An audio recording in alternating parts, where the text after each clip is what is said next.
Welcome to the Painter Marketing Mastermind podcast, a show created to help painting company owners build a thriving painting business that does well over $1 million in annual revenue. I'm your host, Brandon Pierpont, founder of Painter Marketing Pros and creator of the popular PCA educational series Learn, Do, Grow, Marketing for Painters. In each episode, I'll be sharing proven tips, strategies, and processes from leading experts in the industry on how they found success in their painting business. We will be interviewing owners of the most successful painting companies in North America and learning from their experiences. In this series titled Ignite Your Passion, Michal Cheney of No Drip Painting will be discussing her journey from part-time hustle to over $2 million painting company, the amazing opportunities she sees for other entrepreneurs to succeed in the painting industry, and the powerful purpose she has developed while scaling No Drip Painting. In episode 1, Michal discussed why she got started in the painting industry and what her initial journey looked like as a side hustle. In this episode, episode 2, Michal will lay out the roadmap of how she initially surpassed $1 million in annual revenue. In episode 3, Michal will dive into the path to $2 million and how that is entirely different from the path to $1 million. In episode 4, Michal will unveil her powerful why, the purpose she has found since launching No Drip Painting. And in episode 5, the final episode, Michal will lay out the very exciting opportunities she sees in the painting industry today. If you want to ask Michal questions related to anything in this podcast series, you can do so in our exclusive Painter Marketing Mastermind podcast forum on Facebook. Just search for Painter Marketing Mastermind podcast forum on Facebook and request to join the group, or type in the URL facebook.com/groups/Painter Marketing Mastermind. Again, that URL is facebook.com/groups/Painter Marketing Mastermind. There you can ask Michal questions directly by tagging her with your question so you can see how anything discussed here applies to your particular painting company. Welcome back, Michal. Thank you. Thank you for having me. Yeah, I'm very, very excited. So we are going to talk about, I guess, side hustle is where it started, and then how we got to that first million. I'll let you decide. Yeah, If you want to kick this off. let's do it. Well, I think the first thing that we have to say, or at least bring the awareness to the conversation, is that being a business owner is hard, right? It is difficult work. And I feel like kind of nowadays there's this glorified look at being an entrepreneur, which I think is part of it. But man, it's hard, especially in the beginning. And I'm not even in the beginning at this moment. And guess what? It's still hard. You're an entrepreneur. You know what I'm talking about. Michael, I have to interject here and just kind of poke at you for a second. Yeah. I think when you say that you took 12 weeks off last year and you spent 6 consecutive in Mexico, I think you might be contributing to this. So Those are the listen reports. here. So listen. Let me rephrase that a little bit. So I spent 12 weeks in Mexico last year, but it wasn't like on the beach drinking margaritas every day, right? I thought that's it. It was like the Instagram influencers. That's what you did. Yeah, don't believe anything you see on Instagram. That's true. But really, I mean, we kind of talked about this last episode, but that was really me needing to take care of myself. And I was still working, right? I had a business coach there that I was meeting with twice a week. It allowed me a little bit of space to figure out some direction of the business, to make sure I'm checking in with myself, right? To figure out how to do all of this, because like I said, it's not easy. So I mean, I think that's kind of the first piece of it, is that the road to. I shouldn't have brought that up. I like Yeah, that. you threw me all off there, and I shouldn't have brought it up because now you're bringing it back to reality. It's depressing me. It is kind of depressing, but let's also say, like, no, that was amazing that I could do that, right? I needed to do that, and it was actually good for the business, because it was me being able to step away and get some clarity around some things. Because last year was a very, very difficult year for my business. We got into some things that we've never had to deal with before. And I feel like that happens at every level, right? So we're talking about, up to $1 million. And I think, like, when you have ambitions of getting to $1 million, you have to just accept the fact that you're probably going to be extremely busy. You're probably going to be wearing multiple hats. You're probably going to have some real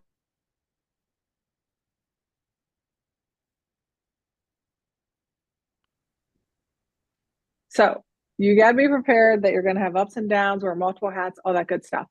And like I said, Brandon, you're an entrepreneur, so you know this. I mean, you've got a growing business, right? And so, I think some of if I could go back and tell my younger self in the business, I think I would tell myself to stay strong up here, to really give the positive talk, all those things. I mean, as a matter of fact, full transparency, this morning as I was driving, I was having a mini breakdown. I had to give myself all of the positive talk, all of the things that I believe are important. You still go through that. I don't think that ever ends. Um, but yeah, I mean, I think getting to $1 million, I personally think anyone can do it. I think that there's some challenges, and hopefully, even in this podcast today, we can kind of lay out what some of those challenges are and help prepare people, or even be a source of inspiration and reassure people, no, you got this, you can do this. I love this. So one of the reasons I like running this podcast is kind of selfish. It's because I can ask people I respect questions that I think will help me. Yeah, yes, absolutely, I get that. It's cool. And I think it helps other people, so it's okay. But one of the things that I've found, which I didn't expect to find, is that I've pushed too hard sometimes. Mm, Where I thought, okay, I have it, like I can do this and keep going, and just it's the entrepreneurial grind. You got to just do more than the next person and work harder for longer, and that's how you get there. And then I found sort of hitting limits of some kind, or just even when I didn't think I was near the limit, things, whether it be in my personal life or my business, they start to kind of collapse. And it's like, okay, I was trying to get that last 10% or that last 20%, mm, but then I slide back, and I would have been better off almost accepting, okay, we're going to be an 8 out of 10 here, even though we want to be at yes. 10 out of 10. We're going to acknowledge and accept the fact that we're not going to be quite where we want to be quite yet, even though we think we could leave a little bit more out on the field because we're going to pace a little more. Have you ever kind of dealt with that, or what are your thoughts on this? Yeah, totally. Well, as a matter of fact, I think I dealt with that because I made the wrong decision. And I said, no, we're going to push faster. We're going to go, go, go. And one thing I want to say about this industry that is kind of interesting to me is that people put a big focus on how much money you make.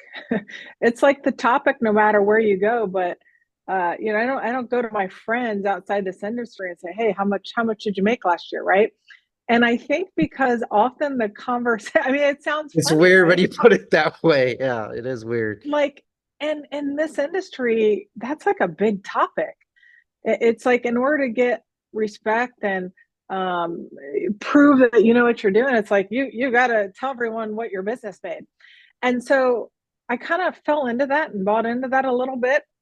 And I thought that we needed to get to where we are now in a much faster pace, at a much faster pace. And so what I did is I kind of hired for our growth without actually being there yet, right? And what that did was it actually caused me to get some wrong people on the team. It caused me to overlook some of my own values and values that I hold near and dear to this business. And I got some wrong folks on the team. And the result was some really bad things happened. I mean, things that were difficult for me, difficult for my team on a personal level, on a business level. And all that is to say is that I think what you're talking about, the more strategic approach of, this is a marathon, not a sprint. Let's build a strong foundation. So then we have a secure foundation, and that foundation might mean your team, right? Folks that align with your own values. Maybe it's systems and processes. That's a very smart strategic approach to growth, is to have that foundation, and then you've got a real springboard to grow off of. And I kind of had to learn that the hard way. So this is my year to kind of slow it down a bit. I'm not so concerned about what our sales are. at the end of the year, what our revenue is. Of course, it's a piece of the puzzle, but I'm more concerned with actually increasing profit, right? And for us, lowering our cost of labor, that's kind of our big issue right now that's kind of eating into some of our profits. So, our mission, my mission with the team is like, hey, listen, we don't have to make any more money than what we did last year, right? Now, if we do, that's great because we've got a better foundation, we've got the right people. But let's increase our profits because then we can give back more to the team. We have a Paying It Forward program that is kind of the staple of what we do. We can do more for our Paying It Forward folks. We teach English classes, all these cool things for our team.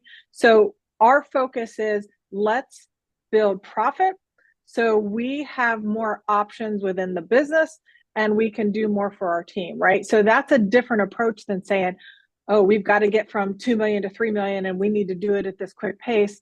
So I'm there with you. There is a strategic approach, and I learned that because I did the opposite. Yeah, no, the same here. And I think our culture kind of glorifies that in a way. I think we kind of glorify that scrappy entrepreneur, the hard work ethic will do it, kind of grind however hard it takes to get there. And I think Mm-hmm. in some ways it is unfortunately or fortunately kind of true. It's a hard road. What do you think about this idea of a minimum scale? Right. So the idea like maybe if you just started and you're at 100,000, something Yeah. like maybe focusing on profitability, maybe it is, maybe it isn't the right decision, versus, okay, you're going to focus on revenue to get to 500,000. And then Yeah. you're going to get that scale really fast. And then you're going to try to kind of fix it and fix the problem. How do you look at that? Wow. I'll tell you what. So I just recently went to Nick Slavic's winter retreat in Minnesota.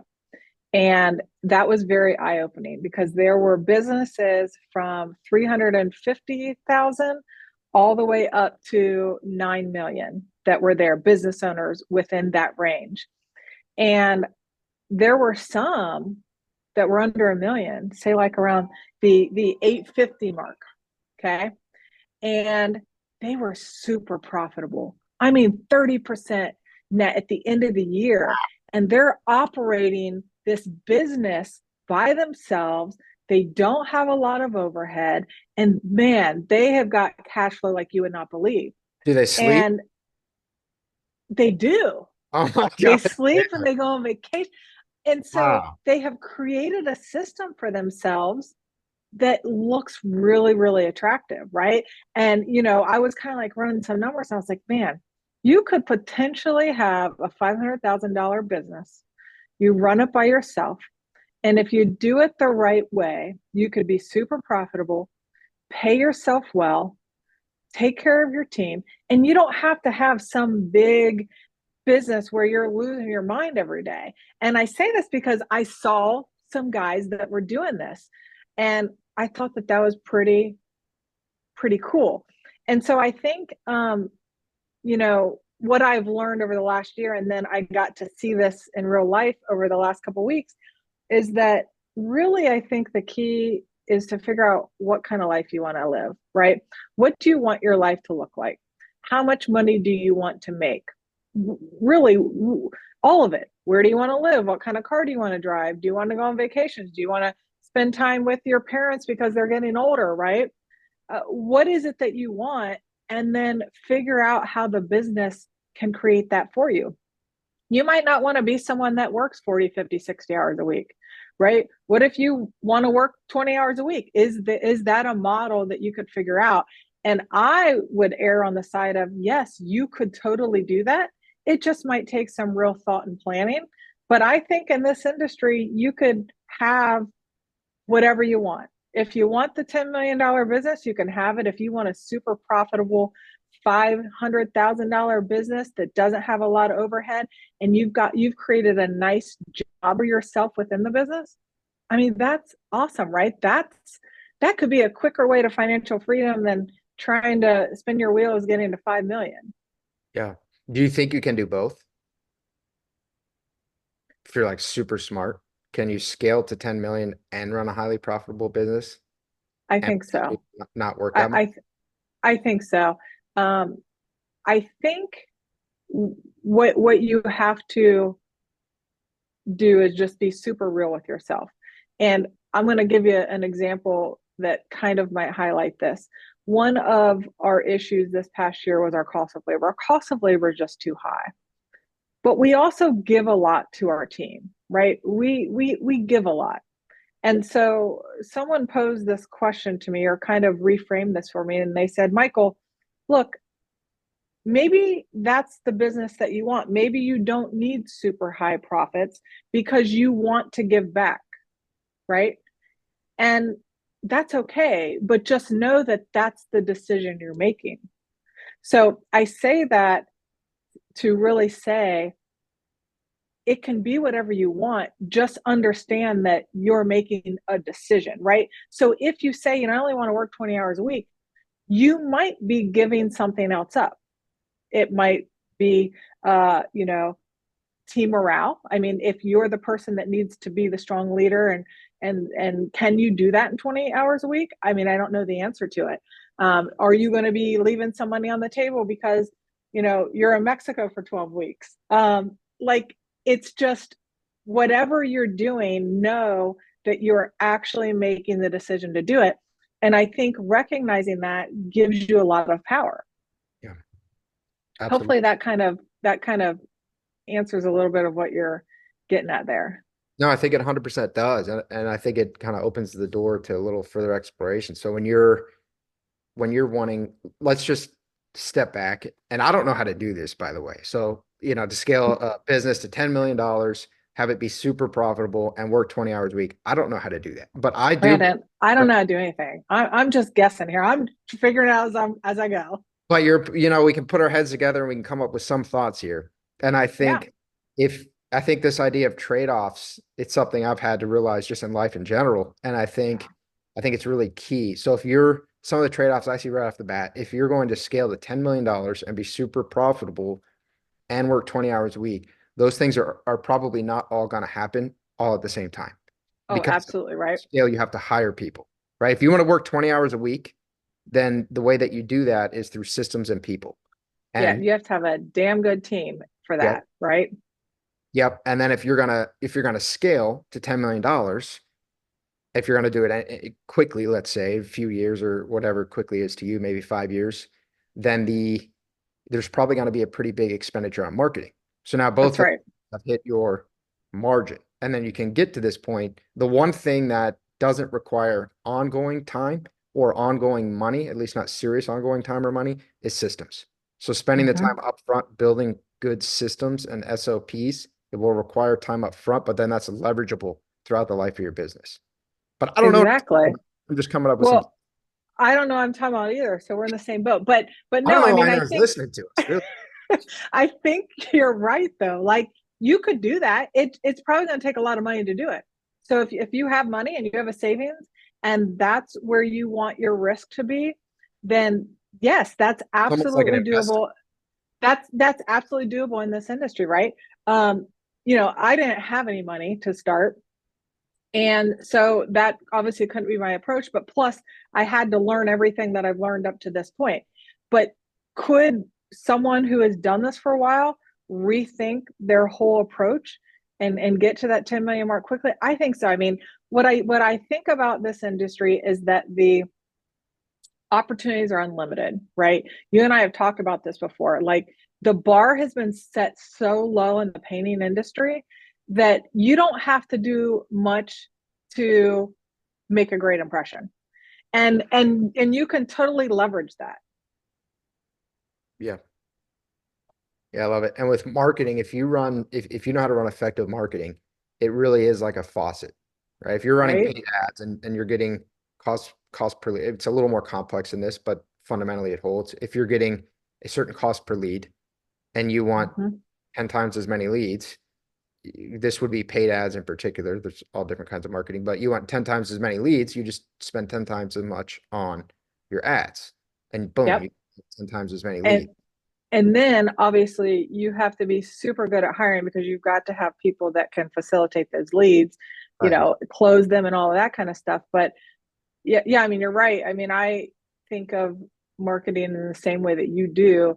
It's a faucet, and you get to determine how you want to crank that faucet. Do you want to turn it all the way on and open it up? Because it will result in the leads, but the question is, then can you handle it, right? Yeah, and I think that's where the industry is hung up. And I think a lot of people don't actually know how to get the leads. And a lot of agencies don't know how to. If you want to go to paintermarketingpros.com, we can get you leads. No. We do work with no drip painting though. That is, I will Yes. plug that. But But the you know what? Oh, sorry. Go ahead, Brandon. I was just gonna say, if when you figured out the marketing component, it's Yeah, the operations, it's the systems, it's the people. It's okay, you have that's 10 right. leads. How do you handle that? How do you manage that many crews? How do you quality control this much? It's the systems that really becomes the bottleneck. That's right. That's right. It's the systems. And then, I mean, the other thing that I'll say in terms of if you're really wanting to scale, my suggestion to people would be to have your hand in a few different buckets. Have a solid marketing program or partnership, right? Make sure that you do have, it depends on the type of work you're doing, but if you're doing commercial and industrial, it's all about relationships. You've got to have people on your team that are wanting to network and go out and build those relationships. We do kind of, we're mostly residential with some commercial, but we're trying to build out the commercial piece right now. We've got to get out there and talk to people. The other piece that we do that's kind of unique is we about half of our business is our remodelers, like the high-end remodelers that respect painting and want a good job and done. And when the painters are in the house, no other trades are in there. So and that's all relationship building, right? That's marketing isn't really going to touch them. So we've got to go where they are. We've got to figure out how to let them know who we are. But you could imagine if you had that system built out, where you've got a marketing company, you've got networking going on, you've got a good system where you're reaching out to previous clients, right? You're doing all the things. I think in this industry, you could scale quickly if you have the wherewithal to set that structure up. Yeah. And do you have any advice for people listening who kind of this resonates with them, but they're not sure how to set up that structure? Yeah, I think the most difficult piece for most people, there comes down to two things. People always ask, how do I get leads, right? There's a whole bunch of things you can do. We just talked about some of them. But the other piece is the processes that you talked about. Now, for some reason, I'm actually pretty good at processes and I really like it. But I find I get a lot of questions about that, even down to what system are you using? How do you take it from sales to production? It is difficult. Like that is a piece of this puzzle that you have to figure out. And I think it's really done by trial and error. I think it's done by asking people who've already done it, right? So many people in this industry will share all of their information. I'll share anything that we've done. I'm actually getting ready to do a podcast tomorrow for the Women in Paint podcast, and we're just going to talk about how we use Slack at No Drip Painting. We use the free Slack platform, and we do some really cool things with it and in terms of how we communicate with our teams. And we're going to talk about it, right? So, again, a lot of people have already figured this out. And I think if you're following the right folks, like people that are listening to you, we're all willing to share. We're all willing to share our knowledge. So I think, it comes down to just being willing to ask for help even. Yeah. I remember you guys can listen to that podcast going to nodrippainting.com or listening to it through PCA Overdrive. So Michael streams it there. That's The right. usage of technology, the apps, this stuff didn't used to be available. The network, just the Yeah. ease of access to knowledge, the fact that you are running this over $2 million company and willing to talk with people that you don't know and have never met, if they just reach out to you, this is not common. This is extremely common in the painting industry. Everyone who comes on to this show Yeah. is accessible, and that is so abnormal. And I hope that the listeners understand the value in that and take advantage of it. And I appreciate your Yep. generosity. Oh, for sure. I mean, here's the thing. I'll jump on a Zoom call with anyone. at any time. And I do that. And that's what we do. I mean, I believe that we can all do more together than we can if we're over here operating from that scarcity mindset that you've talked about, right? If you feel like you have to protect everything and you've got this limited view on what you have, I think you naturally limit yourself. You don't get more. You get more by sharing and helping people is what I believe. Yeah, you probably don't have a patent on your process of applying paint. There's a good chance patentable. So it's Now, something. listen, I don't want people getting on the call with me and asking me how to paint a room because I've got a bad back and a bad knee, Brandon. I don't paint anymore. I tried to recently paint. I could not get that crisp, clean cut line like I used to. Yeah, no, I should have clarified. I was not talking about you. I was actually talking to the listener there with anyone who might suffer from that scarcity mindset, the how Yeah, scary it is to have that because there are no secrets.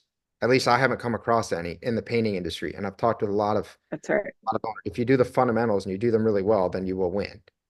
I have yet to have someone on the show who they have this secret, super secret process, Right? and just if they shared it with anyone, their business would cease to exist. So odds are, if you're listening, that you also probably don't have that. Yeah, absolutely. Yeah, we can do more together.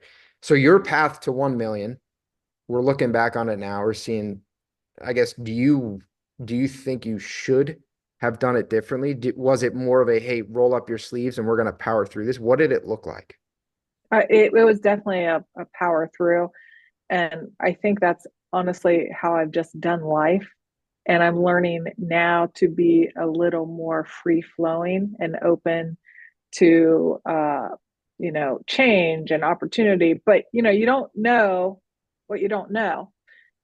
Here's something I would tell if you're early on in the business, I would try and get a line of credit. When you hit that between 500 to $1 million mark, you having a line of credit and using it as a backup for payroll, not just using it to go buy equipment and stuff like that early on when cash flow is tight. If you have a line of credit, it can give you some options at times when you might not feel like you have any.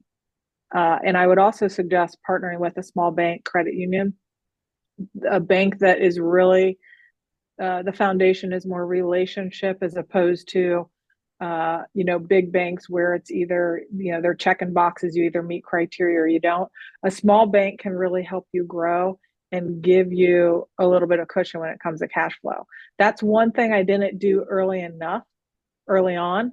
And I that's something that when folks ask me, they're and that between that $500 million, like that is the time for a nice little credit line to help you build your credit within your business, start a relationship with a bank, and then it can give you a little bit of a cushion, especially in our winter times. Yeah. And I think the really key thing to also make sure that you guys listen to there is don't use it for whatever you want. Have it as a I backstop. think one of the worst things you can do is get yourself in debt. And thankfully, that's not really a path I ever went, even when I was younger. I honestly don't know why, because I didn't learn anything about money growing up. My parents weren't the best with money, but I'm so thankful I did not get myself in debt. And so I would say, don't get the business and do everything that you can to avoid that, especially early on. Yep. All right. So you rolled up your sleeves, you grinded, you tried to scale faster than you maybe needed to, which led you to hiring some of the wrong people, which obviously, that's a one step forward, two steps back scenario Yeah. versus alternative, which would have been maybe go a little slower, one step back, two steps forward. How would you, again, laying out specifics, if we went back and you're starting no drip, Yeah. how do we do it?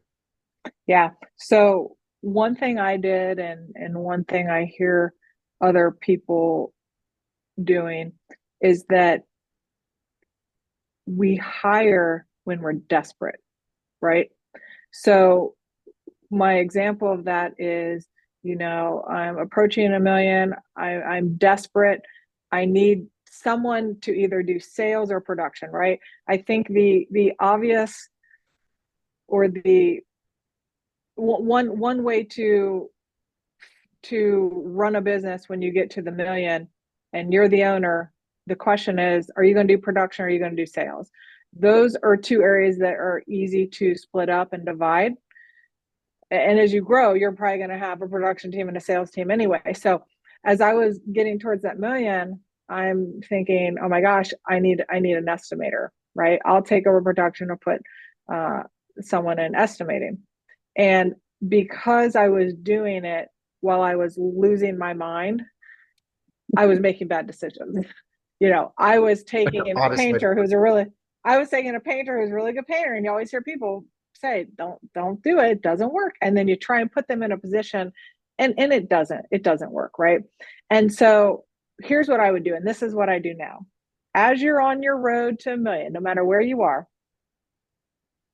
you meet a lot of people, okay? Start evaluating people early on. Anyone you meet, just, hey, would they be a fit for my business? And kind of start keeping a collection of names and contacts, right? That's what networking is. When you network, it doesn't have to just be so that you can get a customer, right? You can start thinking a few steps ahead and start evaluating people, right? There's many different ways to hire, but whether you're putting Facebook ads or whatnot, even when you think you're going to hire, I would start 3 months ahead. If you think, listen, I'm going to get to $1 million, I'm kind of losing my mind now, but I'm going to be really disciplined. I'm not hiring for 3 months, but I'm starting the process now. And you start evaluating people. Hiring is a skill set. Hiring is not an easy job if you don't have a lot of experience doing that, right?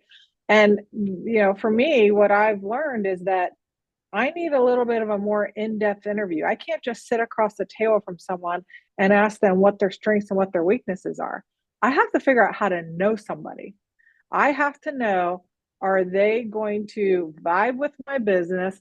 Are they going to be someone that the team gets along with, that is going to represent the business? I mean, there's so many questions to ask. And so I would encourage folks to start that process earlier.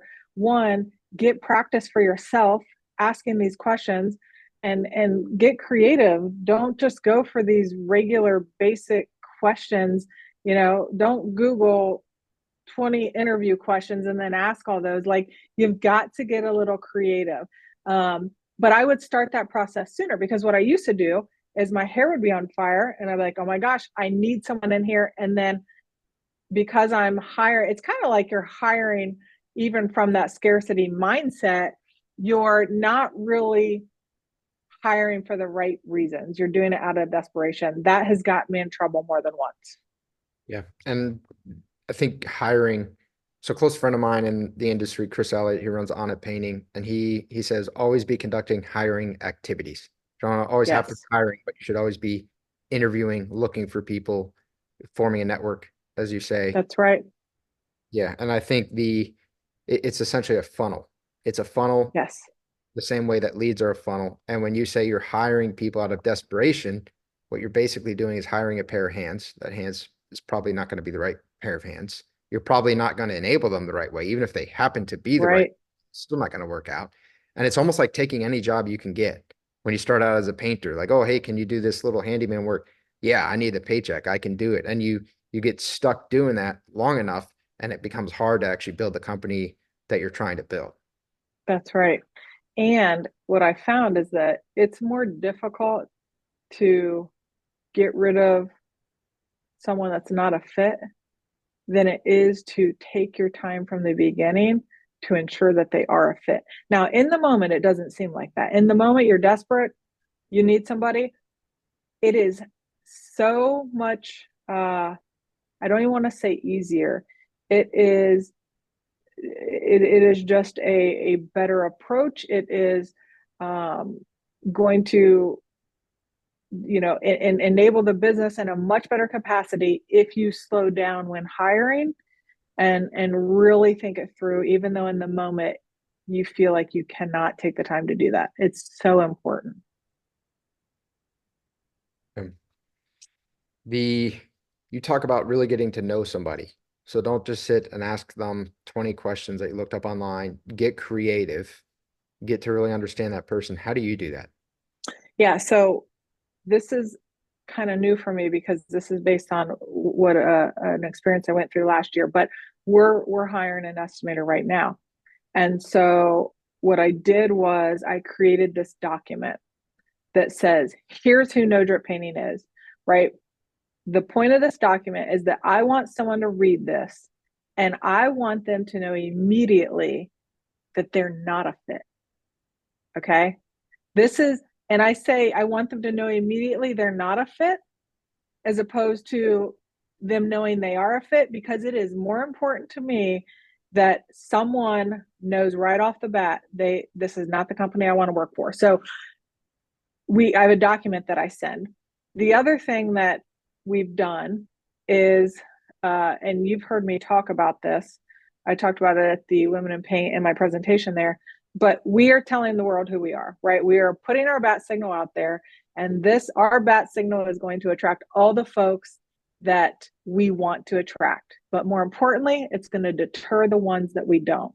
So whether it's on our Instagram, on our stories, Facebook, all of our social media channels, the team, we know who we are.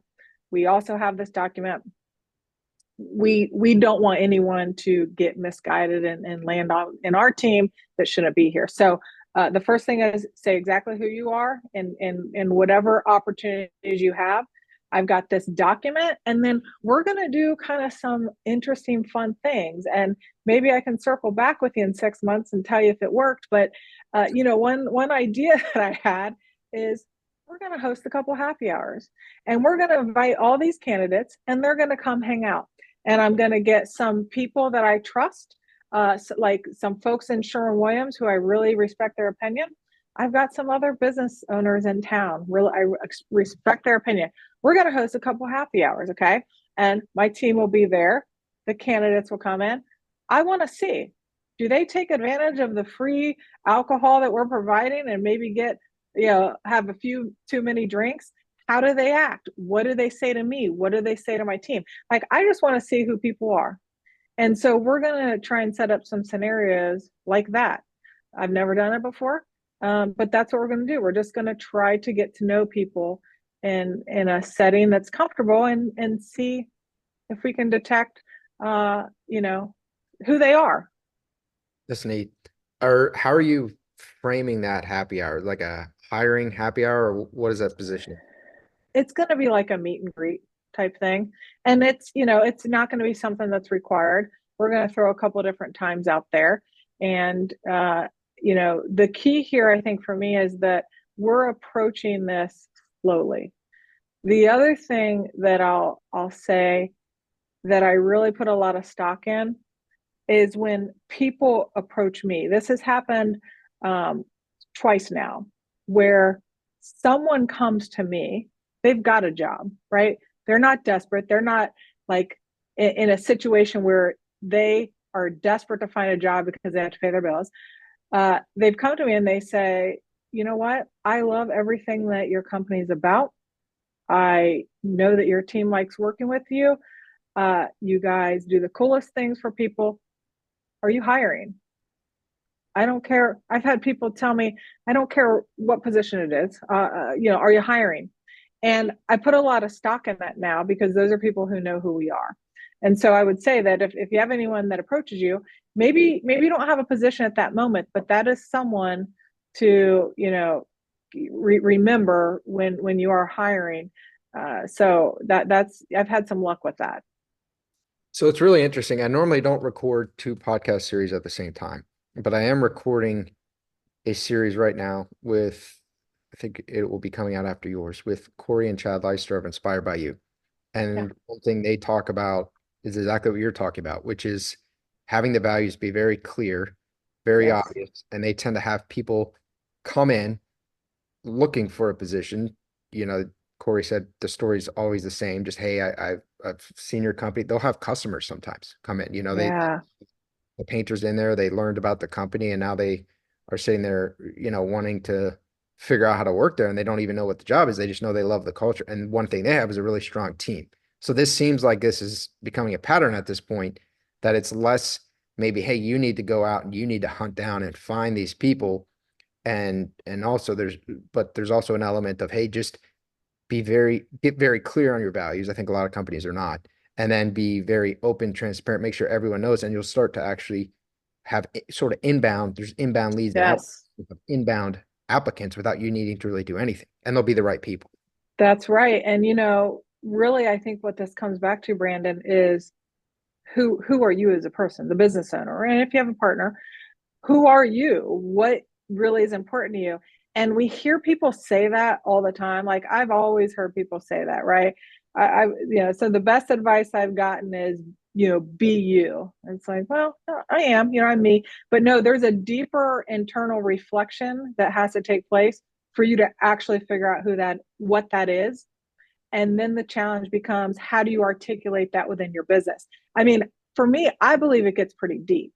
And I know we can't go into all that right now, but there's a internal piece here that you really have to reflect on, and I think kind of pull out of yourself, and that has to become the baseline for the business. At least that's my experience. When I did not do that, it got me in trouble. And so now we've had to change our tune on how we let the world know who we are. But to your point, yeah, I think that again, that's the whole point, is that it attracts the people that you want to be around. The other thing I'll say, another tool that folks can use, is reach out to your network. Through this process of looking for an estimator, I sent an email to about 50 people that I respect. It could be customers, some of those remodeling folks that we work with, people within Sherwin who I really trust their judgment, whoever, other painting companies that I've become close with. I sent them all the email and said, hey, we're hiring. Here's what we're looking for. You know who No Drip Painting is. If you know someone that would be a fit, have them contact me. Yeah, the network is really, really great. And the network works a lot better when you have the right people on your team and you have the right network, the people who share your values and you understand that. And that all starts with understanding yourself. That's right. And we talked about in the first episode this idea of putting yourself out there and how that can be scary. And for you, you started No Drip Painting kind of with a glass ceiling almost of sorts, Oh because yeah. you're putting limiting factors on yourself. And I think we're diving a little bit deeper here into that same topic because when your business is an extension of yourself, it's scary. But that means whatever qualities or values or characteristics you hold, your business as it grows is going to amplify them. So you better get That's clear right. who you are and what you want your business to be, or it's going to take on some of the positive attributes of you, but it's also going to maybe take on some of the negative ones. Oh, that's so true. And what I would add to that is that the limitations in this glass ceiling can reappear at any time, right? I mean, this is a process. You don't Oh, you just beat it. no, you don't just like, okay, I got it, I'm good, I've got no more limiting beliefs, I'm good, we're going to get to 10 million and hire Brandon, he's going to get us on the leads, right? No, I mean, this is like a lifelong journey. Okay. So you might be able to conquer those limiting beliefs in one moment, and the next time you turn around, there they are again. So this is for sure a process, and it's a forever journey. There's no destination. At least I have not seen an endpoint to these type of limiting beliefs and the glass ceilings. And there's where the meditation, the That's self-care, right. building that in because you don't, yeah, you feel great one day, you beat it, and that's an issue I've had in the past. You feel great, and Oh man, gosh. I'm on fire. I can go as hard as I want, as long as I want, and I've got this, and you start to neglect the things that you used to think mattered because you don't need them anymore until you realize That's you do. right. Yeah, and the people you're around, right? Trying to get involved with other people. I think there's a lot of value being involved with other people that are specific to your industry, as well as, of course, just other people outside the industry. But in the last year, really because of the PCA, I'm starting to connect with more people. I was really kind of just out here flying solo on my own and kind of stayed away from some of those opportunities.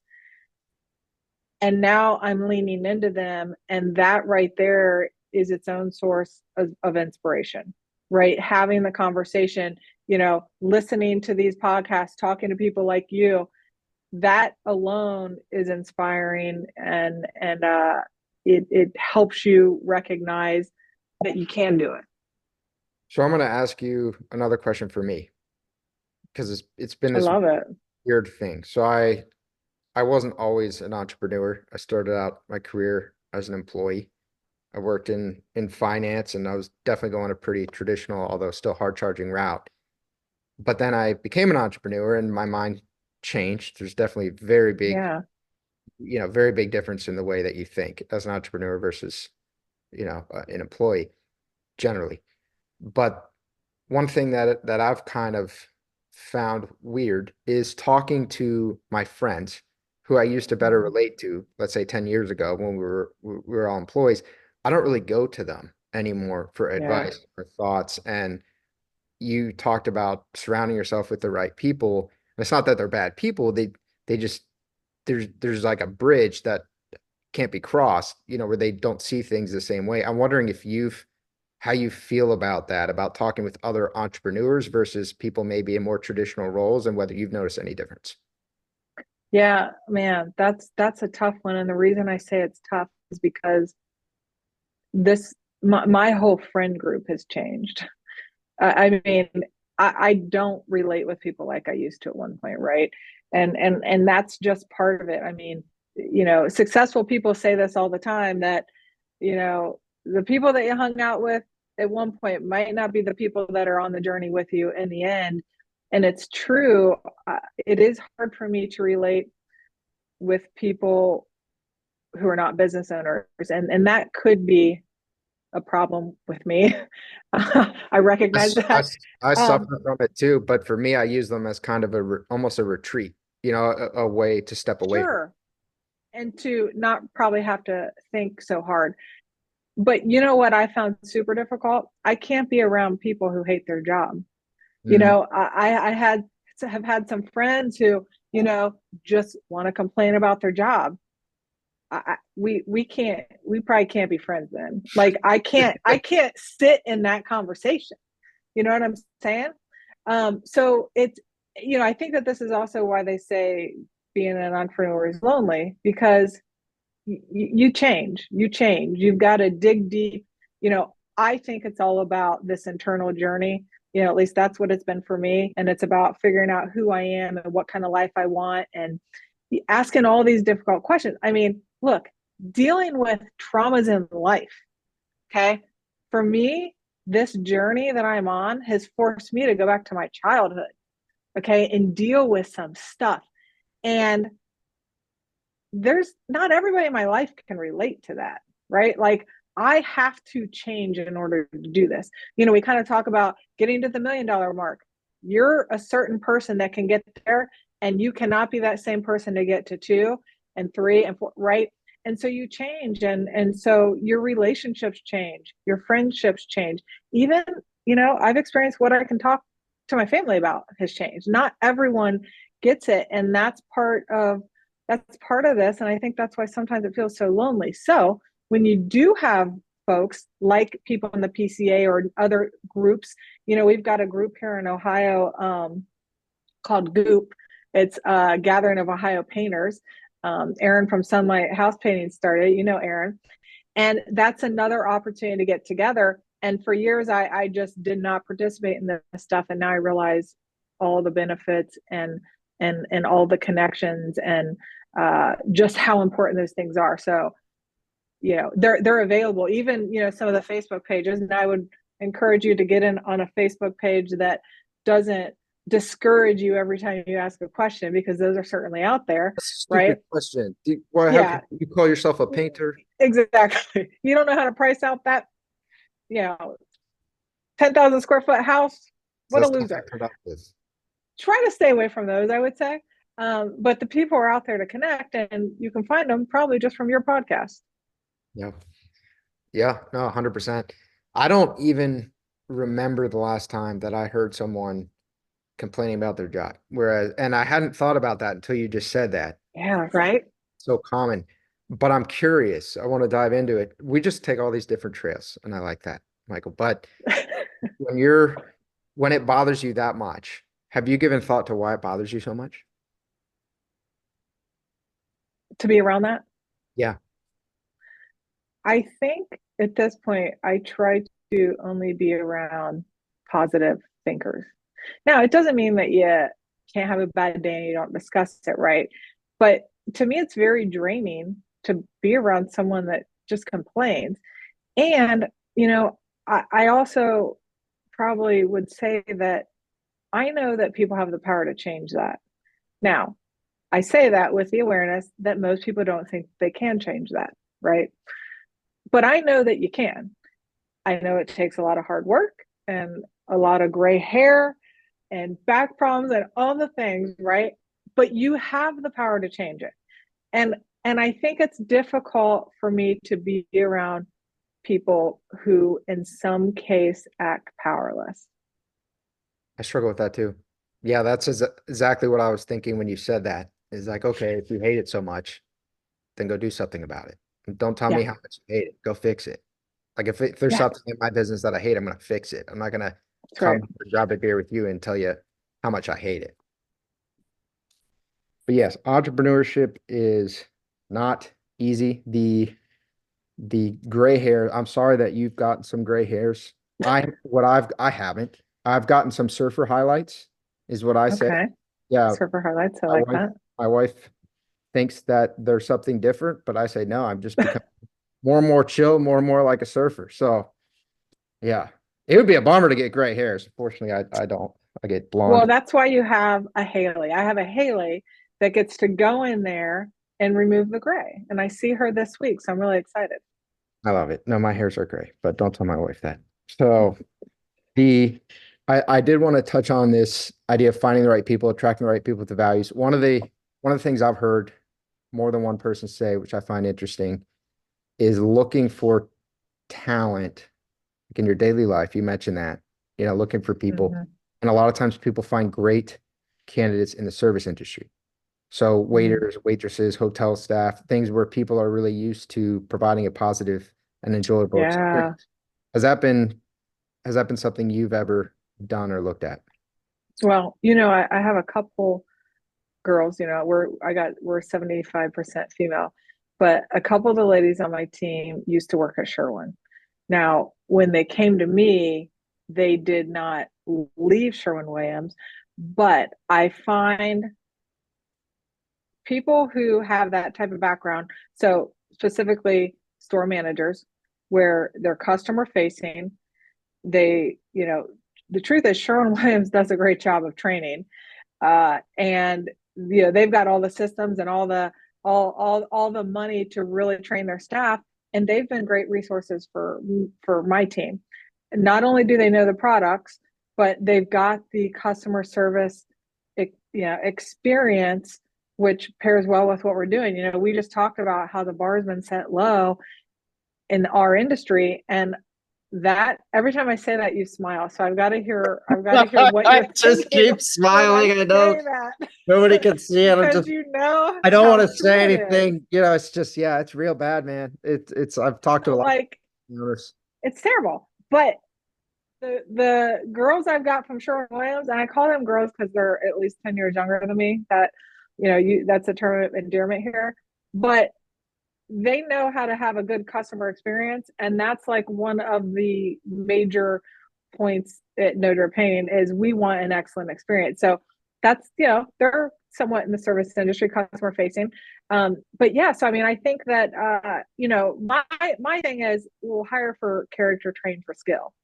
And then of course you get to a point when your business gets a little more established where you might be able to find a seasoned salesperson or a seasoned, production, person that has production experience. In the beginning, often you have to get the right person and then you train them for that skill. That's kind of another thing I would say in terms of hiring. Early on, I think you're having to do a lot of teaching and training. At some point, you get to probably hire someone that just has all the skill already built in. Yeah. Yeah, it's sort of hiring specialists. Yeah. Okay. So then before we wrap this up, I just want to go through a proposed roadmap here, I guess, of a company with you from 0 to 1 million. Yeah. It Right. doesn't have to be what people do or follow, or it doesn't have to be gospel, but you're talking to your friend. Your friend says, "Hey, I'm Yep. starting a company tomorrow and I want to get to $1 million." What's your summary advice to this friend? My summary advice would be to figure out how to have a really good sales process, right?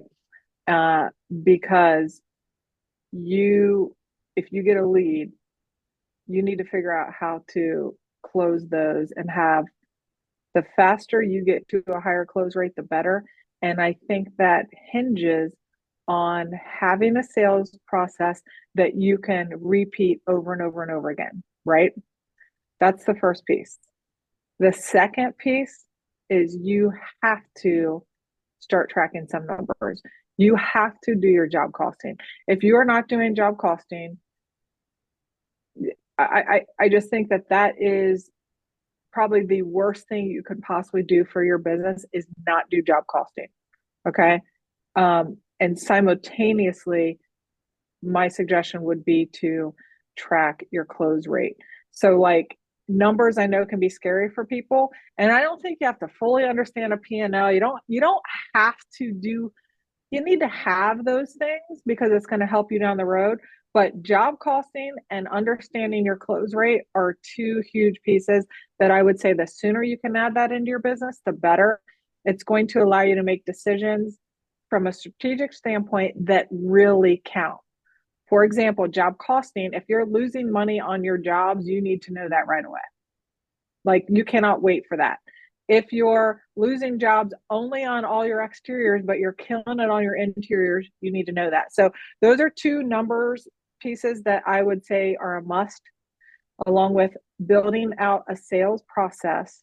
And your sales process can be based on your close rate, right? I mean, if you have a high close rate, and I would say high in the beginning, you know, 40, 45 or higher, if you're getting to the 50, 55% close rate, your sales process must be pretty good, right? But you can start building that out. And then, the other piece, if there was one more piece of that that kind of ties into the job costing, you've got to have some sort of process for production. I find the difficult piece when you get busy is scheduling.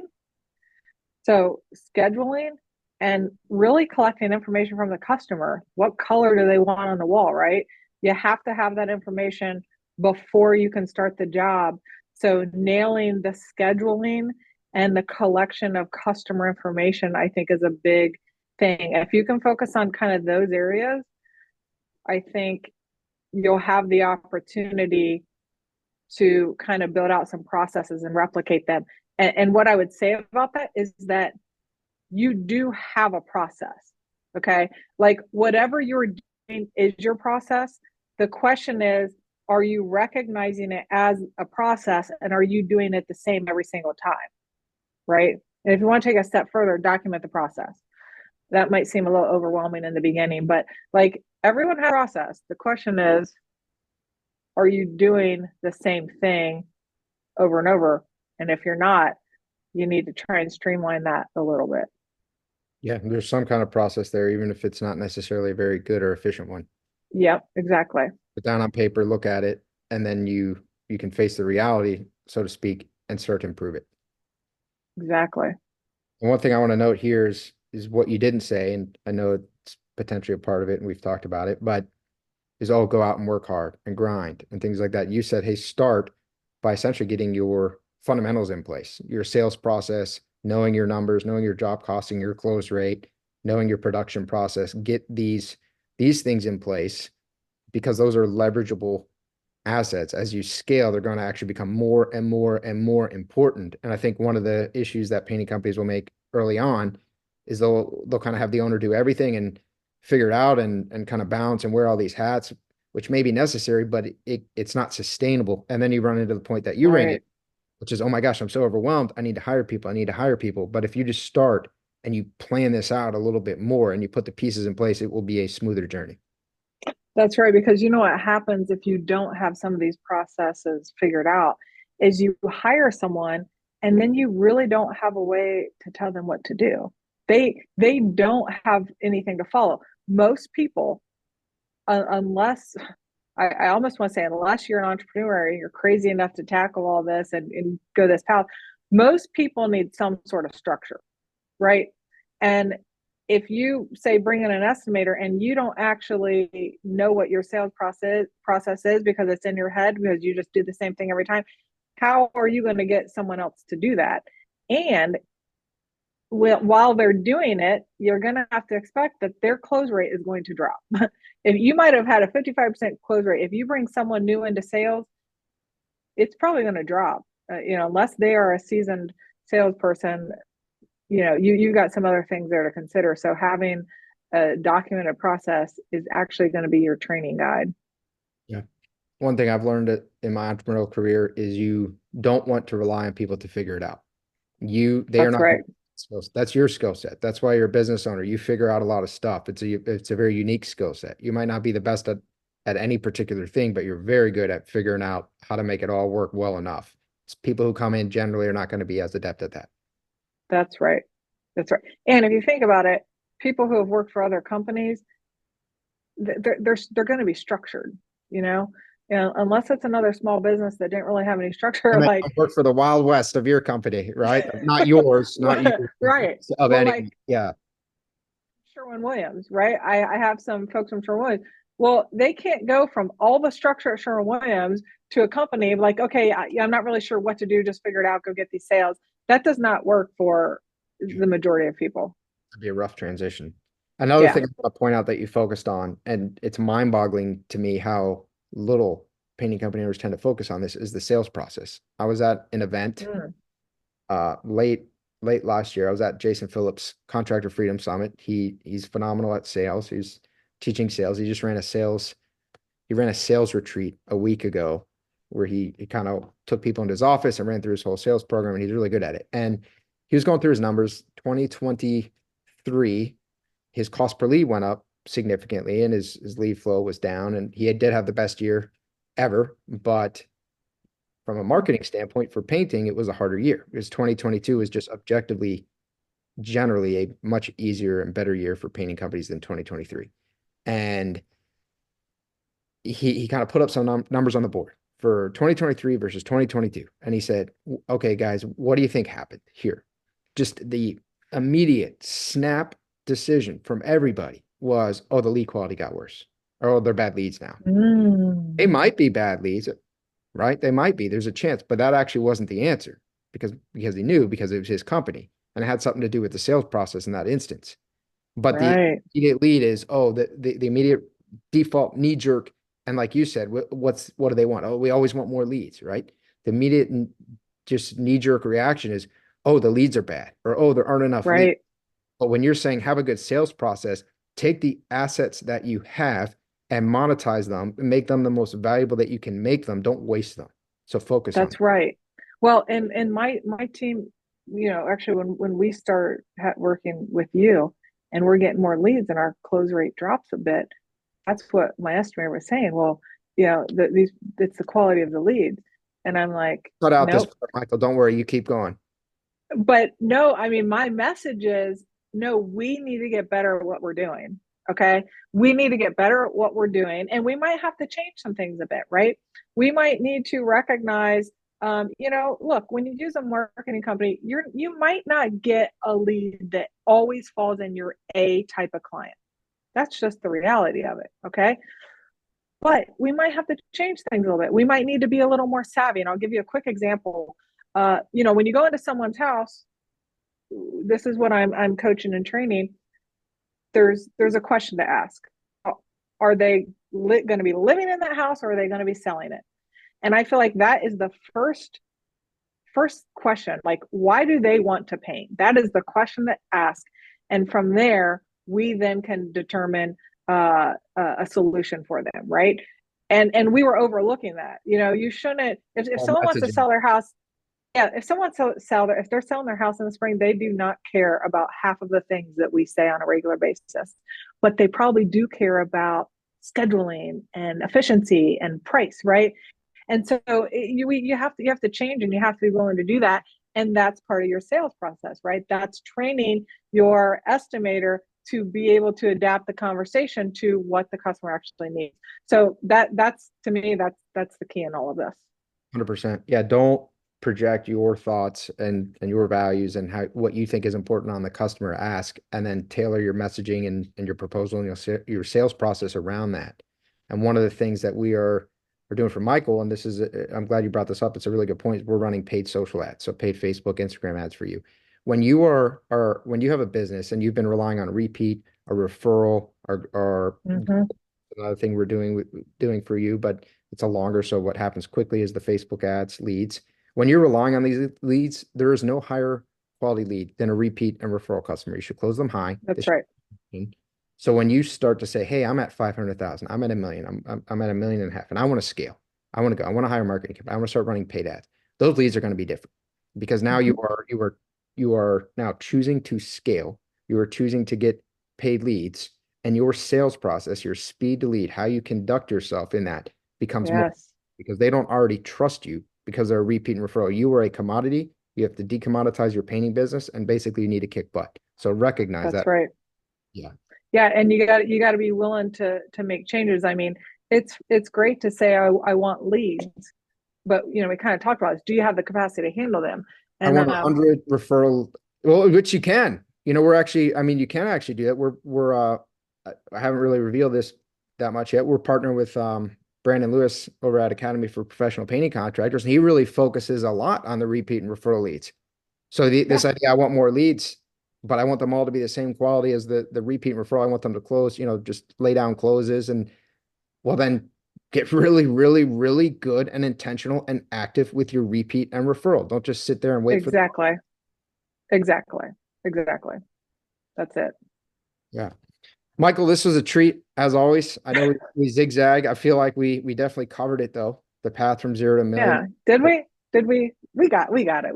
Right? People can go through, and it's a fun episode, and I think they can piece it together. I think there are a Yeah. couple different ways to get there, but ultimately you have to decide what you want and then build the Yeah. company around that and who you are. That Yeah. You got terrible it. introspection that you talked about, people not being able to sit by themselves for 5 minutes in silence. It can be a scary thing. If it's scary, it means you definitely need to do it. Anything Exactly. else, Michael, that you want to add as we wrap up this episode?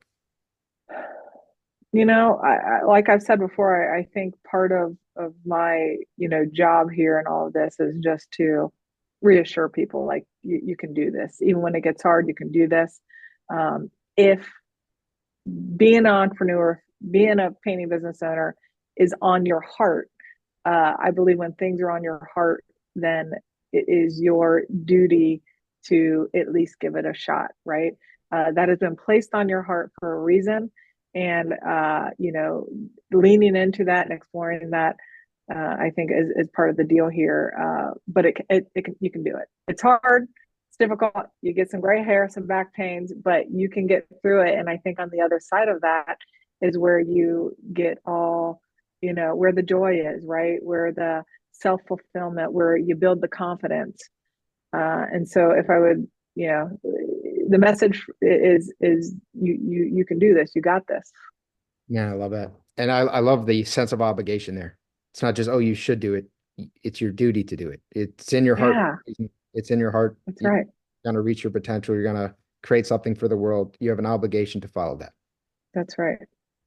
Michael, I appreciate you. I'm looking forward to the next episode. Thank you so much for just filming a second incredible episode here. You got it. Right back at you.